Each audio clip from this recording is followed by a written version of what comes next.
비유 새 말씀으로 강사 목사님께서 말씀 전해 주시겠습니다.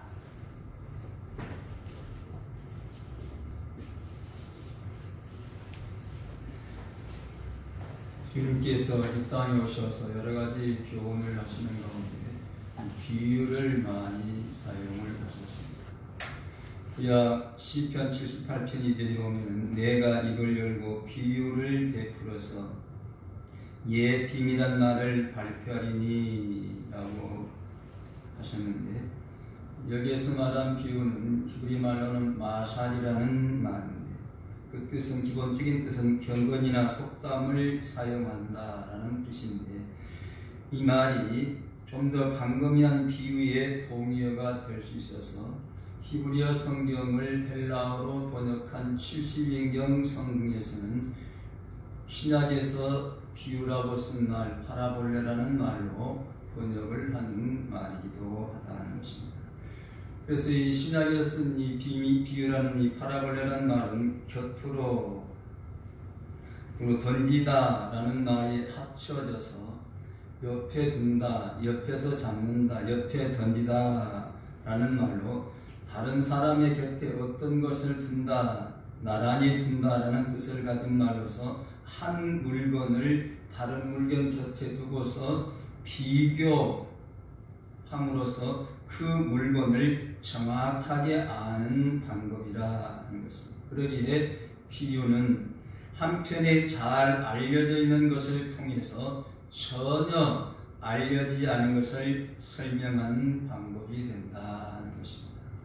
이러한 비유의 특성은 주님 이전에도 헬라 철학자들이 비유를 많이 사용했지만 주님께서 사용하신 비유는 근본적으로 다른데, 주님의 비유는 학자들이 만들어낸 것도 아니요 신학자들이 남겨놓은 것도 아닌 주님께서 독특하게 사용하신 것으로 성경에 대해서 잘 알지 못하는 이들도 예수님의 비유에 대해서는 잘 알고 있으며 널리 이용되고 있는 이런 특성이 있다는 것입니다.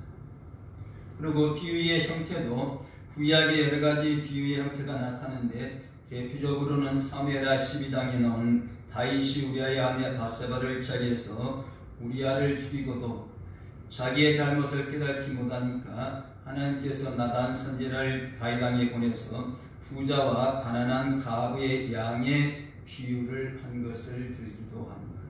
그런가 하면 이사야 5장 1절로 7절에 나오는 포도나무 비유도 땅을 파서 돌을 제하고 극상품 포도나무를 심었었다. 그 중에 망대를 세웠고 그 안에 술들을 파셨다. 좋은 포도맺기를 바랐더니 들포도를 맺혔도다 하는 부분을 들기도 합니다.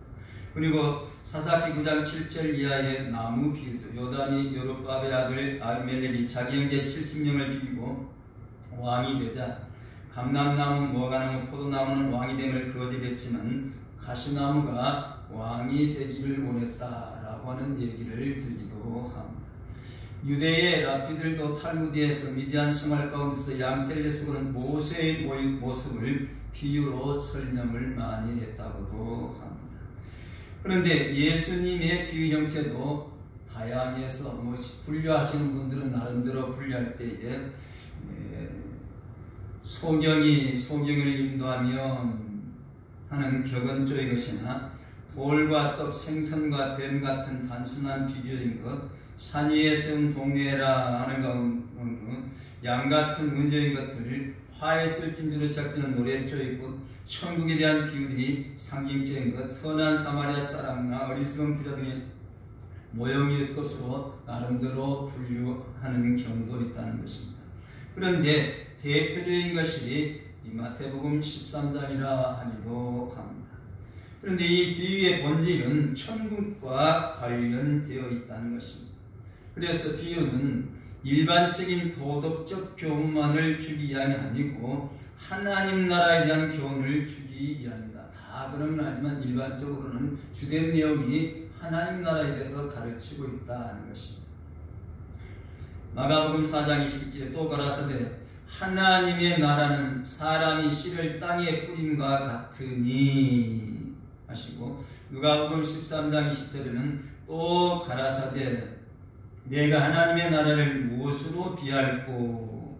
마태복음 13장 44절에 천국은 마치 밭에 감춘 보화와 같으니 사람 이를 발견한 후 숨겨두고 기뻐하며 돌아가서 자기의 소리를 다 팔아 그 밭을 샀느니라 하므로 천국과 연관된 내용이 많기 때문에 비유는 하나님 나라와 관련시켜 해석을 해야 된다는 것입니다. 그래서 해석할 때에 핵심이 무엇이냐 하는 것으로 첫 문장을 통해서 중심 사상이 무엇인가 하는 것을 바로 알아야 한다 하는 것입니다. 크리스토품 같은 사람은 비유는 그 안에 있는 가장 기묘하고 핵심되는 요소를 해석하고 지역적인 것에 낭비하지 말라. 비유가 목표한 본래의 범위를 찾고 나머지 것으로 마음을 번거롭게 하지 말라고 했다 하기도 합니다. 칼빈도 그 세세한 부분을 다 해석하는 것은 얼마나 어리석은 일인지 모른다라고 했다고 합니다. 그렇기 때문에 비유를 해석할 때는 중심점만 해석을 해야 한다는 것입니다. 어떤 분들은 자기를 내세우기 위해서, 자기의 주장을 내세우기 위해서 성경을 인위적으로 끌어가면서 해석하는 경우들이 많죠. 그 한 예로 들 때에 구름 타고 오신다는 비유를, 구름이 무엇이냐? 구름은 물이 수증기로 변해가지고 올라가서 구름이 되는 것처럼 주님 오실 때에 그 구름처럼 많은 사람들 가운데 오신다. 그까지만 괜찮은데 교제된 사람이 그럴 때 내가 많은 성도들 가운데 왔으니 내가 구주다. 여기까지 가버린다는 것입니다. 그런 것이 문제다. 그렇기 때문에 비유는 핵심을 너무 멀리 벗어나면 성경에서 여러 가지 방법들인데 자기 주장을 내세우기 위한 도구로 쓰일 수 있다는 것입니다. 이런 것에 조심을 해야 된다는 것입니다. 그래서 이런 방법들은 이제 약간 이단성이 있다 하는 사람들이 많이 사용을 하는 방법이기도 합니다. 어쨌든 비유의 목적은 구원 얻는 사람에게는 나타내기 위함이요 멸망하는 자에게는 감추기 위해서라. 마태복음 13장 11절 대답하여 가라사대 천국의 비밀을 아는 것이 너희에게는 허락되었으나 저희에게는 아니 되었나니. 13장 13절에서도 그러므로 내가 저에게 비유로 말하면 저희가 보아도 보지 못하며 들어도 듣지 못하며 깨달지 못함이니라. 아는 사람들끼리는 이것이다 라고 정확하게 얘기해 주지 않아도 잘 알아요. 전라도 사람들 많이 쓰는 거시기가 그래요. 거시기가 거시기한다면 다 통해요. 자기들 다 아는 내용이니까 그게 얼른 생각 안 나니까 거시기하니까 아는데 비유도 그렇습니다. 그렇게 얘기해도 알아듣는 사람은 금방 알아듣는데 모르는 사람은 손에 쥐어줘도 모른다는 식으로 모른다는 것입니다. 그렇기 때문에 믿는 사람들에게는 드러나게 하시고 믿지 않는 사람들은 감추기 위해서라는 표현을 쓰기도 합니다. 이런 내용들이 연되어 있기 때문에 시편 49편 4절 내가 비유에 내 귀를 기울이고 수금으로 나의 오묘한 말을 풀리로다. 그래서 그 비유를 오묘하다고도 합니다. 시편 78편에 내가 입을 열고 비유를 베풀어서 옛 비밀한 말을 발표하리니. 마태복음 13장 34절에 예수께서 이 모든 것을 우리에게 비유로 말씀하시고 비유가 아니면 아무것도 말씀하지 아니하였으니 이는 선지자로 말씀하시면 내가 입을 열어 비유로 말하고 창세부터 감추인 것들을 드러내리람을 이루려 하심이니라 하신 말씀들에서 예언된 사실을 알다. 그리고 이와 같은 비유의 유익은 진리를 구체적으로 만들어주고 현 시점에서 미래로 옮겨주며 흥미를 유발시키고 스스로 진리를 깨닫게 하고 진리를 원치 않는 자에게는 감추고 글로준 것이 아니고 말로 주었기 때문에 듣는 순간 깨닫도록 하기 위해서 사용되었고 교훈을 주되 불쾌감을 주지 않고 책망을 하는 방법이다. 직접적으로 너 이랬다 하고 직접적인 책망하면 사람들이 불쾌한데 이걸 약간 좀 불러서 얘기하면 깨닫긴 하는데 그렇게 싫어하지 않는 기한들인데 이와 같은 방법으로 쓴 것이 비유라는 것입니다. 예수님께서 바리새인들과 장시간 논쟁을 하시고 자기 가족들이 찾아온 것을 계기로 해서 영적인 가족 의미에서 말씀하시면서 씨 뿌리는 비유를 포함해서 천국에 대한 여러 가지 비유를 전하셨습니다. 이날 전하신 예수님의 비유를 소위 천국에 가는 7대의 비유라 이렇게 설명들을 하기도 합니다. 그래서 천국의 신비스러운 성격을 알기 쉽게 풀어서 설명했다. 그래서 마가복음 14장 13절에는 또 가라사대 너희가 이 비유를 알지 못할 텐데 어떻게 모든 비유를 알겠느냐 하시죠. 그래서 씨 뿌리는 비유가 모든 비유를 알 수 있는 열쇠에 해당한다라고 학자들은 이해를 합니다. 예수님께서 우리에게 비유를 선포하실 때 말씀하여 라는 말씀인데 이는 원래 아이들이 제잘거리면서 말하는 것이나 떠듬떠듬 말하는 것을 나타내는 말인데 예수님께 하신 비유가 듣는 사람에 따라서는 직설적인 가르침과 달리 합리적으로 들려지지 않을 수도 있음을 암시하기 위한 말이라 합니다. 왜 저런 말을 할까? 이상하다. 할 수 있는 이렇게 능숙한 발변적인 문변적인 그런 말씀이 아니었다라는 것입니다.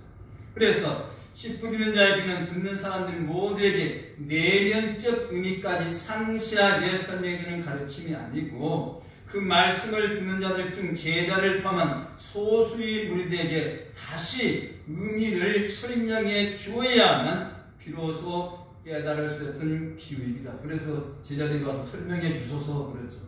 우리 모르겠습니다. 무슨 말인지 모르겠습니다. 다 알아들었냐 그런 거 아니었다는 것입니다. 연 가운데 씨를 뿌리는 자는 어떤 특정한 자가 아니고 일반적으로 씨를 뿌리는 농부를 가르친다. 농사짓는 사회에서 밭에 씨를 뿌린 자의 모습은 흔히 볼 수 있는 낯익은 풍경이죠.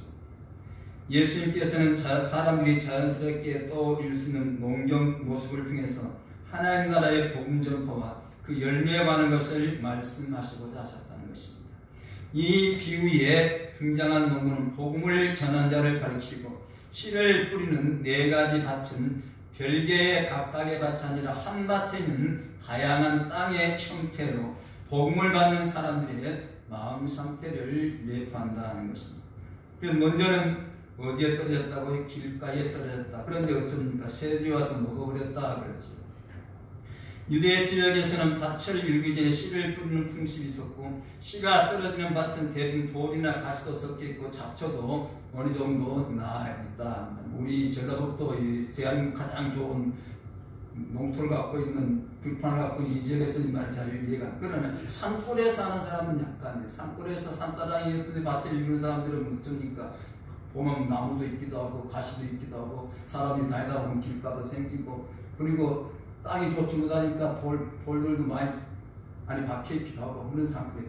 시골 같은 데서 사는 사람들은 더군다나 이 산따랑이 밭을 경영하는 사람들 이해할 수 있고 그 길대평에 가서 본 사람들이 이거 무슨 말이냐 모르죠. 상황 따라서 해석이 달라질 수 있다는 거죠. 그래서 유대의 밭들은 길고 좁은 이랑으로 이어서 이랑과 고랑처럼 이랑이라고 고랑이라고 드는다고 보통 생각해서 사람들이 많이 타고 어떤 길을 계속 다니다 보면 길처럼 단단해져 버려요. 길이 아닌데도 길처럼 될 수도 있고 본래 그 길이 길로 쓰이는 경우도 있고 하죠. 그리고 씨 뿌리는 방법도 밭을 오르고 내리면서 씨를 멀리 뿌린다는 것입니다. 우리나라에서는 보면 이제 벼는 갖다 심지만 우리는 파종이라 해서 뿌리는데 앞에 소가 고랑을 내리면 뒤따라가면서 씨를 뿌리는 방법도 있고 어떤 경우는 그다 해가지고 보면 어떠냐면 밭가는 분이 좀 넓게 뿌라고 마음대로 뿌리려고 그냥 그런 시든 사람이 막 뿌리면 그 사람이 유명시 굳이 그냥 밭을 탔으면 그 사람을 그걸 덮어버리고 그러면 일반적으로 조그만 고랑 따라서 버리가 나는데 그렇게 보면 전체적으로 다 나요. 그걸도 다른 이름으로 표시를 할 거예요. 그래서 여러 가지 형태가 있다는 것입니다. 그런가 하면 어떤 그 사람들은 이제 자루를 구멍을 하나 내가지고 말이나 노새가 끌고 가면 그래서 다리 따라가면서 떨어지도록 해서 심기도 한다. 어쨌든 여러 가지 다양한 방법 씨를 뿌리는데 일부러 길가에다 뿌리려고 하고 일부러 가시떨기에 뿌리려고 하고 일괄 돌밭에 뿌리려는 것이 아니라 뿌리다 보면은 그런데 떨어지게 된다는 것입니다. 일부러 뿌리는 사람은 없죠. 멀리 뿌리다 보니까 떨어지게 되는 거죠. 그런데 길가와 같이 딱딱한 곳에서 덮여지지 않으면은 새들이 와서 먹어버린다. 동물의 세계가 참 재밌으면 하여튼 사람들이 이해하기 어려운 부분들이 많아요. 저희 처음 전도사다가 가시라고 시골이었는데 담장이 일반 담장이 아니고 무궁화 담장을 해놨어요. 무궁화 나무를 심은 것 같아 보이는데 그곳에 벌레가 많이 생겨서 안 되겠다 싶어서 이제 집사님이 와서 있다가 약을 쳤어요. 약을 쳤더니 벌레가 다 떨어져요. 그리고 좀 있다 보니까 어디서 개구리들이 몽땅 달려들이 그 떨어진 벌레들을 싹 주워 먹어요.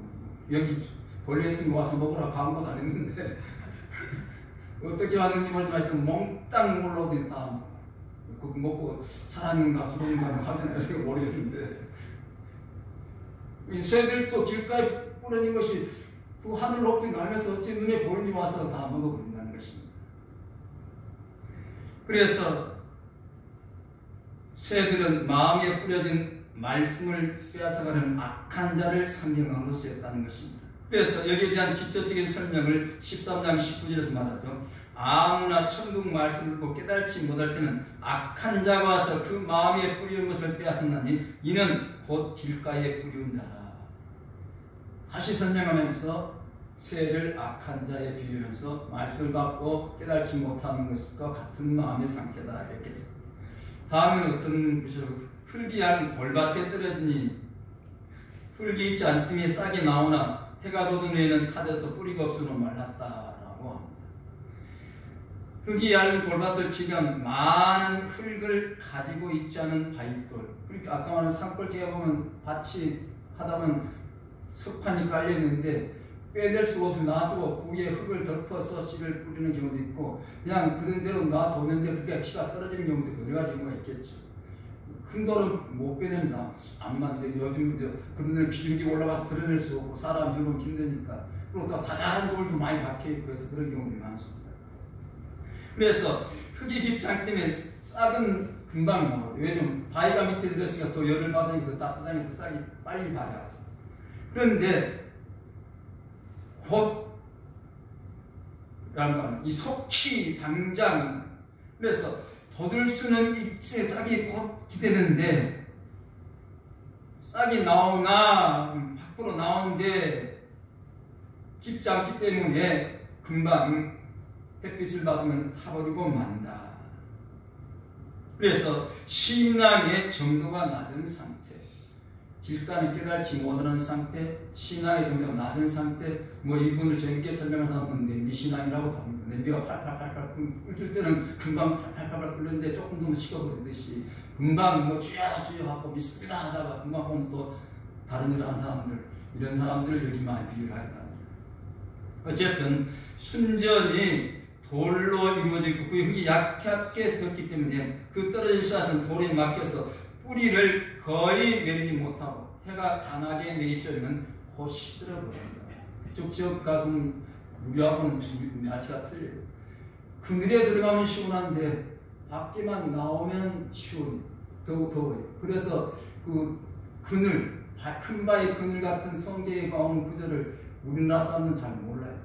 우리는 그늘에 들어가든 밖에 있든 거의 변화가 없는데 그 와서 보면 그 변화치가 심해. 그늘에 들어가면 그렇게 시원할 수가 없어요. 밖에만 나오면 또 그렇게 더울 수가 없어요. 어쨌든 햇빛에 탄다 그렇게 말합니다. 열로 태운다라는 뜻입니다.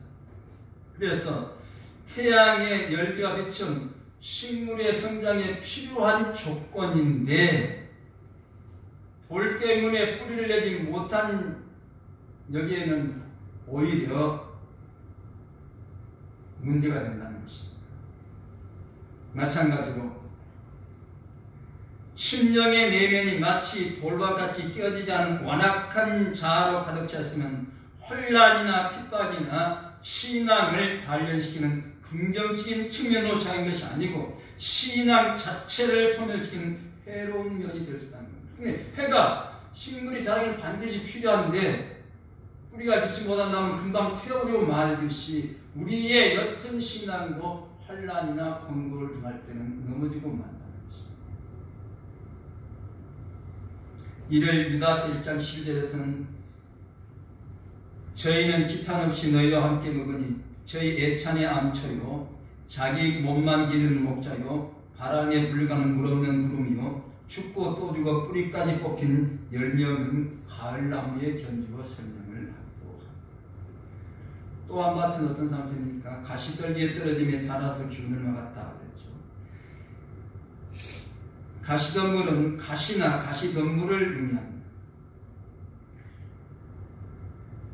그 가시덤불이 떨어지면 땅에 뿌려서 내려 자라날 수 없을 뿐만 아니라 서로 자란다 할지라도 가시덤불의 균에 막히기도 이런 점을 보내서 가시덤불 속에 공동 번역성에는 가시들 사이에 가시 속에 덤불 속에 혹은 가시들 사이에 여러 번역들은 이렇게 번역을 합니다. 그래서 어느 정도 자라서 밭을 선점하고 있는 가시덤불의 빈 틈새로 떨어졌다는 것입니다. 그런데 기후가 건조한 그 지역에서는 흔히 볼 수 있는 식물로 이 가시덤불이 재배의 손길이 그치거나 밭을 열심히 돌보는 동안 4계절 내내 무성하게 자라는 덤불인데 지역을 넓혀가는 생존력이 매우 강한 식물이라는 것입니다. 마찬가지로 영적으로 우리의 심령을 기도와 말씀으로 이루고 돌보지 않으면 우리 마음의 내면에 가시와 같은 세상 염려와 재리의 유혹으로 무성해질 것이라는 사실을 암시하는 가르침이 여기 들었다 합니다.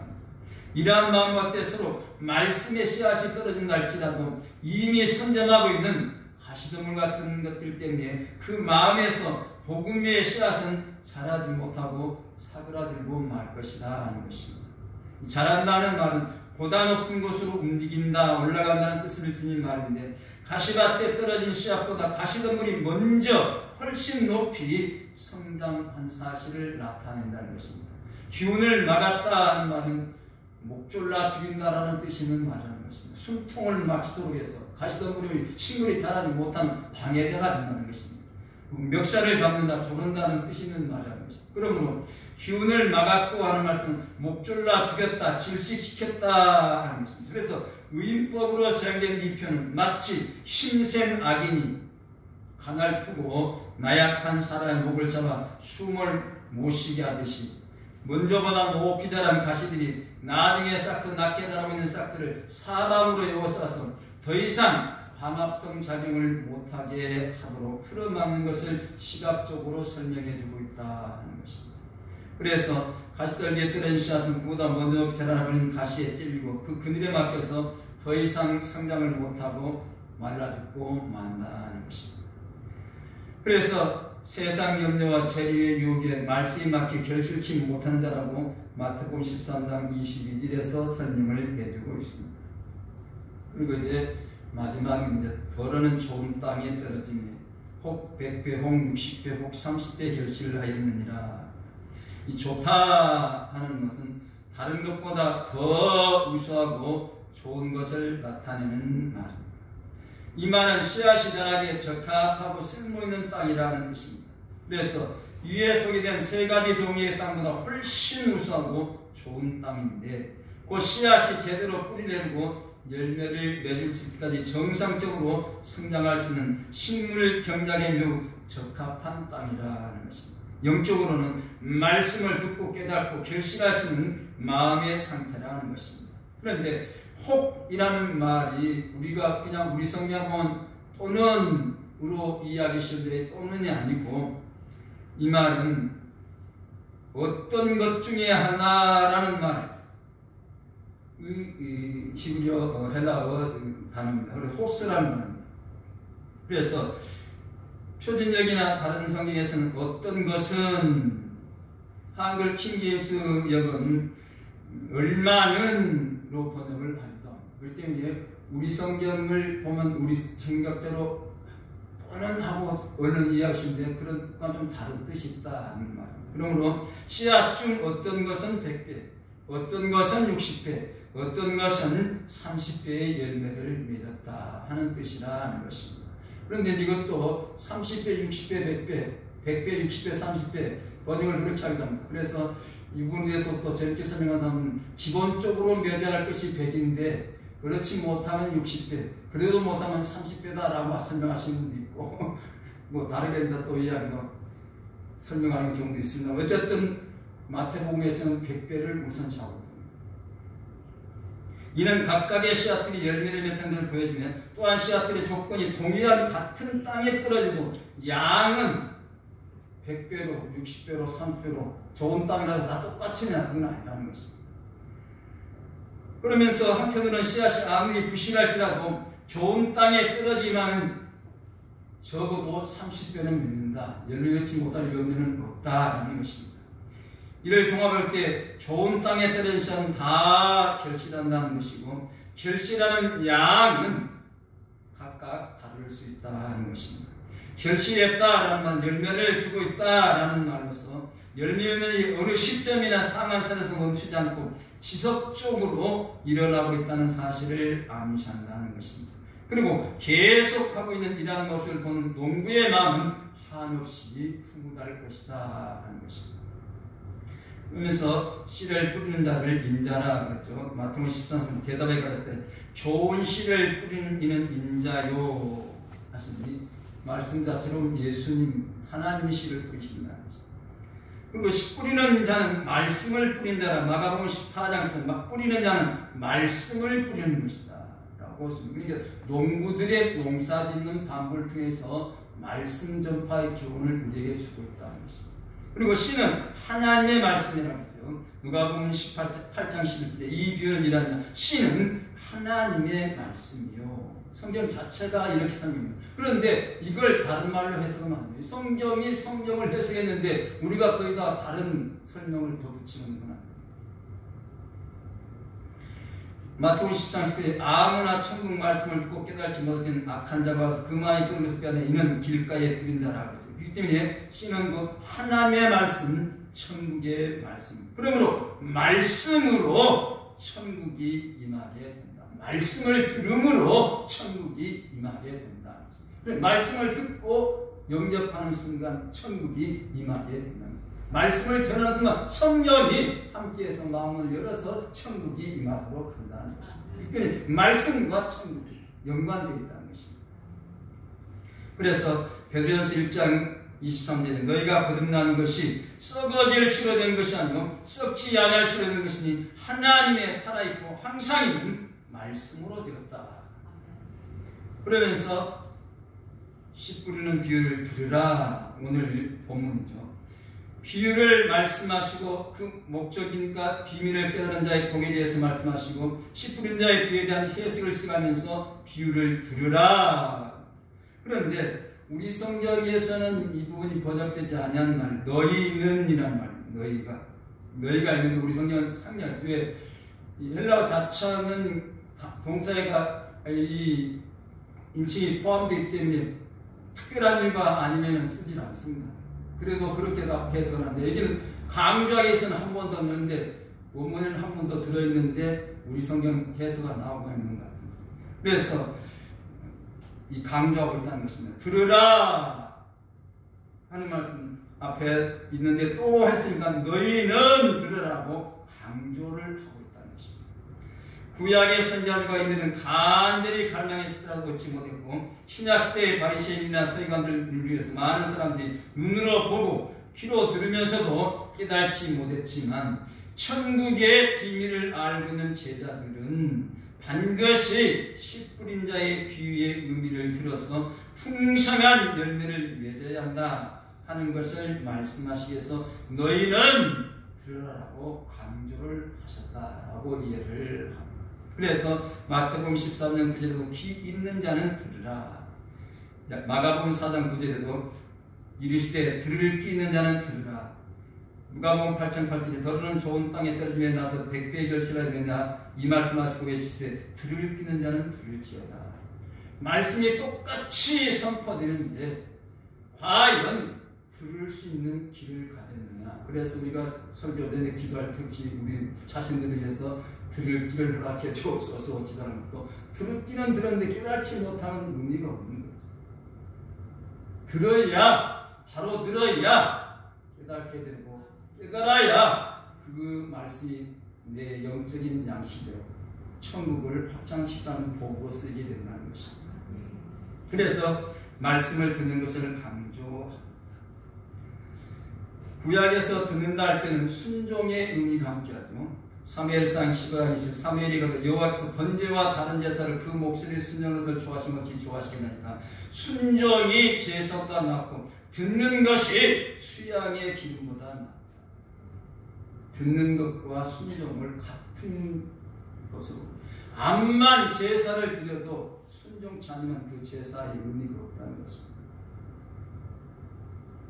그래서 마태복음 14장 23절에 좋은 땅에 뿌렸다는 것은 말씀을 듣고 깨닫는 자라. 예배에 참석해야 되고 말씀 선포하는데 더 중요한 것은 말씀을 듣고 깨닫는 것이 중요하다는 것입니다.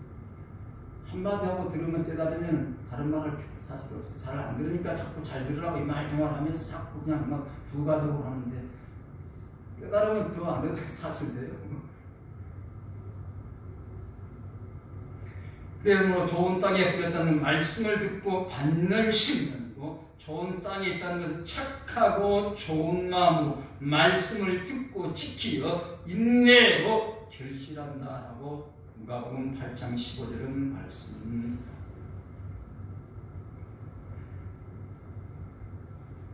씨 뿌리는 비유는 하나님의 말씀을 듣고 굳게 지키며 결실이 한 선한 소망으로 자기의 신앙의 자를 견고하게 지키는 자만이 풍성한 열매를 맺게 된다라고 추석을 하는 분도 있습니다. 들으라고 그냥 듣기만 하고 깨닫기만 되냐? 아니고 또 다른 구체적인 설명이 있죠. 선한 소망으로 자기의 신앙의 자를 견고하게 지키면서 풍성한 열매를 맺을 수 있어야 한다는 것입니다. 주님께서 이 비유를 들으라, 우리에게 들으라는 명령이죠. 명령하십니다. 듣고만 그치는 것이 아니고 깨달으라. 깨닫기 위해서 선한 소망과 자기의 신앙의 자를 굳게 지키라 하십니다. 제가 하는 말이 아니고 주님께서 우리에게 가르친 명령입니다.